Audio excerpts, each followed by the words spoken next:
Hi, in front of me is OnePlus Nord N100 and today I would like to show you how you can block ads using Opera Mini. Firstly, open Play Store. Then type Opera Mini and download it. Now open it.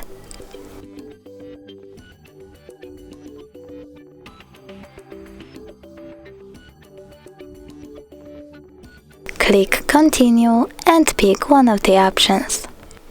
AdBlock is now on.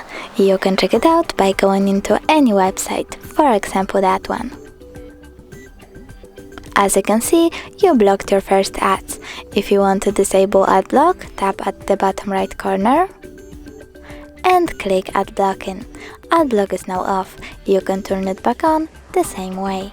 Thanks so much for watching. If you enjoyed this video, don't forget to leave a like, comment and subscribe. Bye!